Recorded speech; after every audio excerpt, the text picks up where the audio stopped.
Welcome everyone to a brand new Dragon Ball What If series. This time we're exploring a universe where Caulifla was not only born in Universe 7, but what if Caulifla was Goku's sister too? This has been one of the most requested topics I've gotten, and I think I've found a pretty fun angle. Let me know what you think in the comments down below. And let's try to get this video to 3,000 likes. Don't forget to like, share, comment, and subscribe. And let's begin.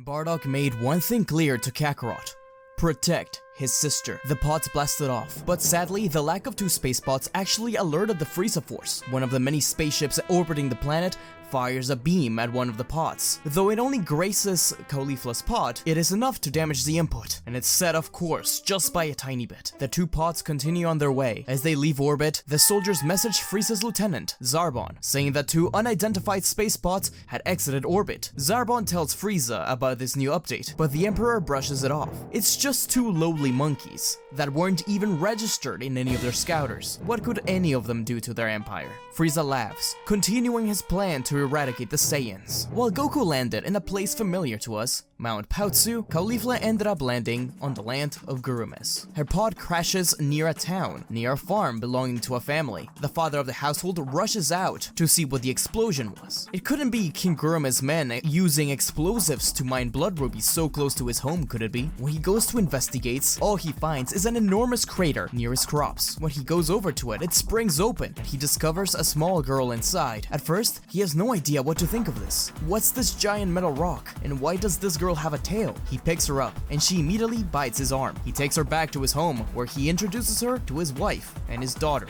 Pansy. The couple would bring in the child to their home, but the guards of the land didn't like the fact that so much of the kingdom's crops had just been destroyed by that explosion. They didn't care about this monkey child. They wanted their crops. They beat the father. Couldn't retaliate. The guards left by calling the newfound baby a freak, but this only lights up the love for the child within the family even more. They didn't care that she had a tail, or even that she was very aggressive. She needed a home, and they could provide her one. Over the next few years, until she was 8 years old, Caulifla grew up with this adoptive family. There was times where the guards would arrive and threaten her father, but Caulifla managed to run them off with a swift kick. She was very strong, and for a while, the guards didn't bother them. Her parents also had to name her something. Seeing as how she fell from the sky, they named her Amaterasu, though I will keep calling her Caulifla from here on out. Caulifla yearned to go out. She had never been allowed into town. It was just dangerous, and they were always asleep early so they could work in the morning. What their parents didn't know was the numerous times she would sneak out into the forest. She would train, fight beasts, and make friends. She began a gang of her own, in the form of a group of runaways and orphans. They too were her family. Pansy knew about this, and was inspired by Caulifla's rebellious nature. In fact,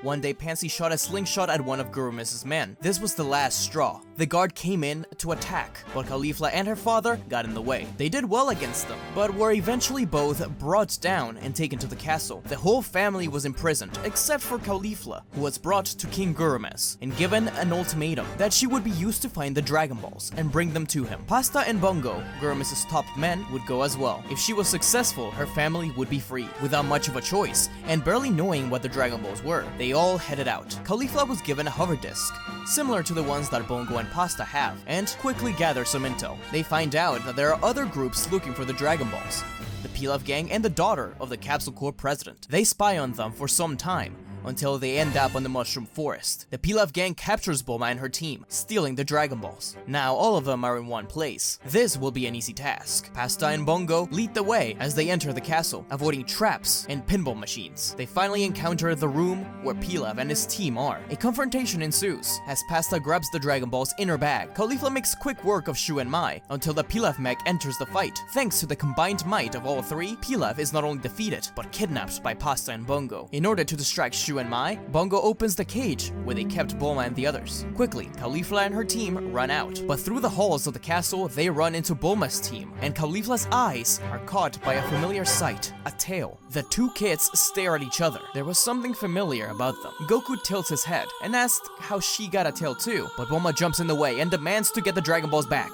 This snaps Caulifla out of it, and she flees the castle. The three zoom towards King Gurumis' empire, already victorious, but not too far behind. Bulma, Goku, Yamcha, Oolong, Puar, Mai, and Shu are in hot pursuit. The bad guys and the good guys formed a pact that they would help each other out. After all, Pilaf and the Dragon Balls were taken. A small altercation begins when Goku catches up to Caulifla on his Nimbus. The aerial fight showcased a lot of each other's skills. Caulifla fights dirty and gets an upper hand in this way, but she lacks the expertise and experience of Goku. She's clearly overwhelmed, but a rocket from Pasta takes him down. Bulma and the others nurse Goku back to health on their way to the castle, where Caulifla presents the Dragon Balls and Pilaf to the king. The king laughs, saying that he was glad to see her successful. Now they will begin to have a feast, celebrating the Dragon Balls and the death of the village. When Caulifla asked about her parents, the king laughed. Caulifla couldn't believe her ears. She did all of this to save her family and her village, but once again, she had been betrayed. She tried to retaliate an attack, but Pasta and Bongo defended their king. Without much of a choice, Caulifla retreated. She sits outside of the steps, thinking of what she can do. It seems helpless. Meanwhile, Goku and the rest arrive at the village around the castle. There, a group of kids see Goku and approach him, asking him if he's related to Caulifla. He answers that he doesn't even know who she is, but they point at his tail, so they are friends with the run that attacked them, thinks Bulma. But the kids argue that she isn't just their friend, but their leader. She has taught them to fight, defend themselves. They would steal food,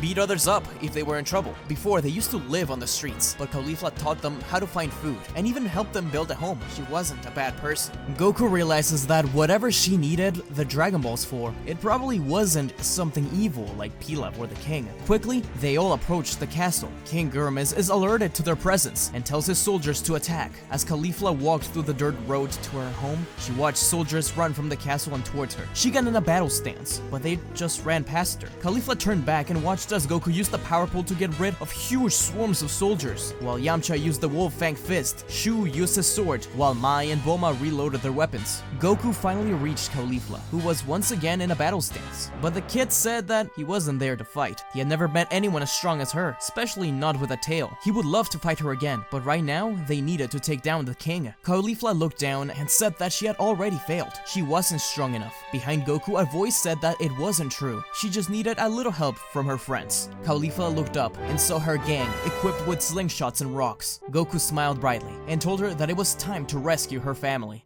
Hey kids, don't go away. We'll be right back. I hope you guys are enjoying the video, and if you like the stuff I do, there's a way you can support the channel. By clicking the membership button, you will be able to see various tiers. Each one of them has some rewards. My personal favorite ones are the Super Saiyan hair badges that adorn your name in comments and live streams on my channel. The longer you stay a member, the larger the power up. So if you like the stuff I do and feel like supporting me in some way, be sure to check out the membership. Anyways, back to the show. Back to our show. The new team stormed the castle, defeating swarms of soldiers. Every punch from the monkey-tailed kids felt like training, pushing each other to their very limit, as they learned something new while watching each other battle. Finally, they reached the throne room. Pasta and Bongo rushed at Goku and Caulifla, but they didn't stand a chance. At the same time, Shu and Mai freed Pilaf, but from behind them, the huge form of King Gurmiz appeared, his tummy glowing. A single punch from him shook the entire castle. Even Goku struggled. Goku fired a Kamehameha that pushed the king back, but he was still fighting strong. Caulifla was surprised to see that attack, and instantly recreated it in the form of her own Kamehameha, making the king fall backwards. Bulma was surprised at how well the two fought together, and how similar they were. Maybe they were part of a new race of mutants, but she realized just why the king's tummy was glowing. He had eaten the Dragon Balls. Pilaf overheard this, and in an instant, called forward Shenron. The king was just about to beat down Goku and Caulifla when a huge flash of light shone upwards from him. The god dragon Shenron was summoned, and the king had been defeated. At the sight of the dragon, 3 wishes were yelled out. Pilaf asked to be a king, Oolong asked for Bulma's panties, and Caulifla asked for the kingdom to be brought back to how it used to be, to its former beauty. Shenron's eyes glowed, and he disappeared. But which wish had been granted? Caulifla didn't care at the moment, as she ran towards the cells to free her family. She hugged them tightly, telling them just how much she missed them, promising to never be weak again. The castle was nearly destroyed, and they could see sunshine and life being brought back to the kingdom for the first time in over a century. Her wish had been granted. Meanwhile, Pilaf was hailed as a savior by the peasants and common folk. They thought that he had been the one to save them all. He could be their new king. Maybe it was his wish that was granted? Caulifla reunited with the others, introducing introducing them to her family. Goku told her that a man named Master Roshi was going to train him and wanted her to join, but she refused. She said that he seemed like a goody two-shoes. She wanted to travel the world and find her own way to become stronger. Her family told her that she didn't need to fight anymore. She replied that it was what she wanted to do. She wanted to get stronger to protect them. She turned to Goku and glared, telling him that next time they fought, she would be strong enough to win. Goku smirked at the challenge. Goku called her Amy in the process, short for Amaterasu. This was something that only her little sister called her, so she said, hey, only my sister can call me that. Last time I checked,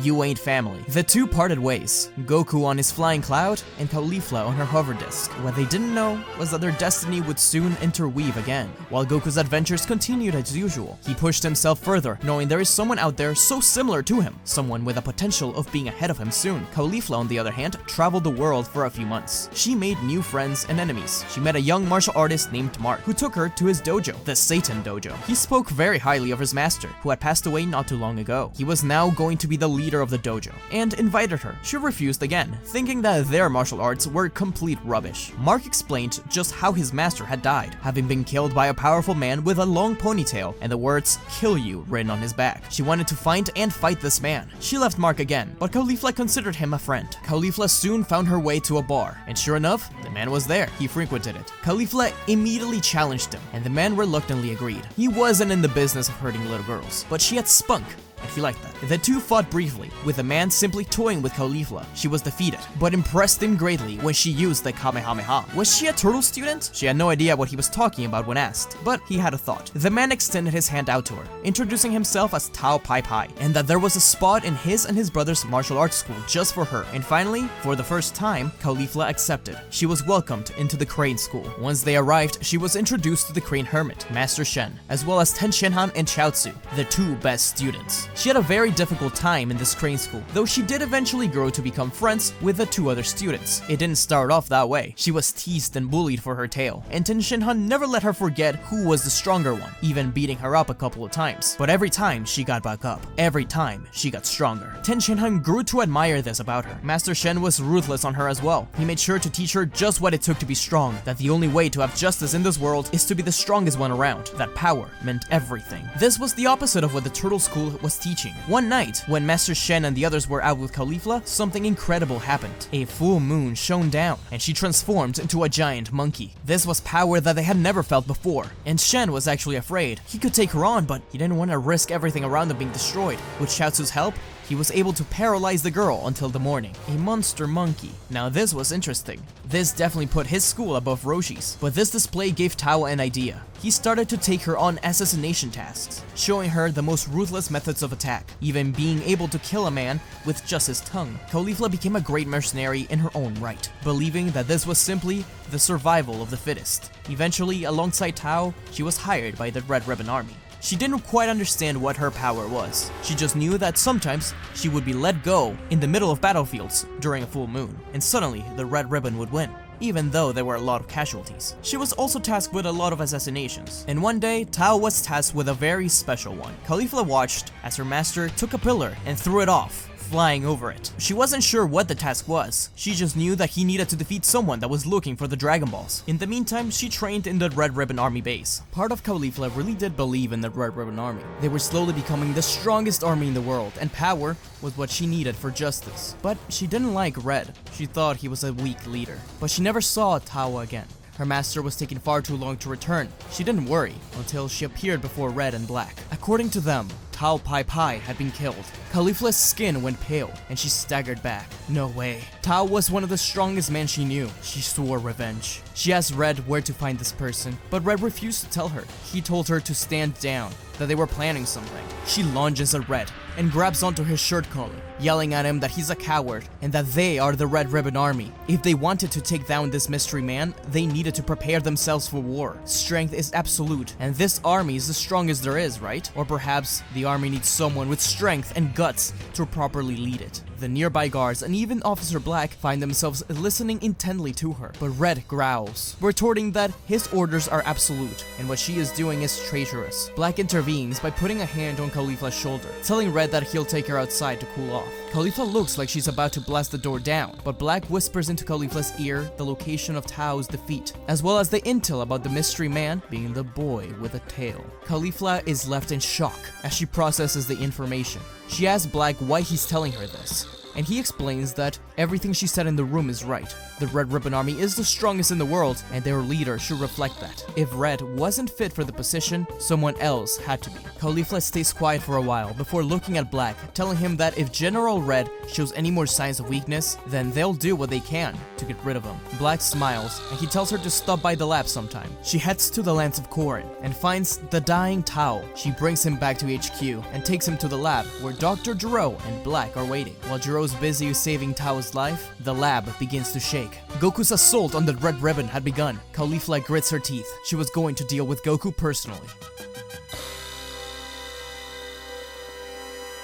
Thanks for watching, everyone. I know this video was a little shorter than the usual ones I do, but that's because part 2 will be up on Saturday. So 2 parts of the same series in the same week. I don't usually do stuff like that, but I was having a lot of fun with this one, and I thought it was worth it. There are a lot of twists and turns coming up on the next part, so be sure to look out for it. Let me know in the comments down below what you think of this Caulifla. I really like her, I think she's pretty dope, and I'm excited to see what she does once we reach C. Once again, thank you to Professor Chimp for bouncing ideas with me about this story, and also Geeks for Fun. I have some crazy stuff planned for this series that'll be way later down the line, but it's thanks to him that we have that. I wouldn't be doing this series at all if it wasn't for his take on it. Shout out to the Super Saiyan Legend and Super Saiyan God members of the channel. Cage, Sacred Saiyan, Neo Whitcombe, Sith Lord, Darko Roktansky, Jin 1412, Obi-Wan Fun, Midnight Combatant, Fox Die, Eric Dragon, The Real Samuel Randall, Anthony Note, and Zachary Croy. If it wasn't for you guys, none of these series would be possible, so I really thank you all. Members, if you didn't see, I posted a few days ago on the discussion tab the new members only post for you guys to discuss with me. I'm getting around to responding to each and every comment there. And for the Super Saiyan God members, I also added the new script. I'm also thinking about doing one more tier that will let us have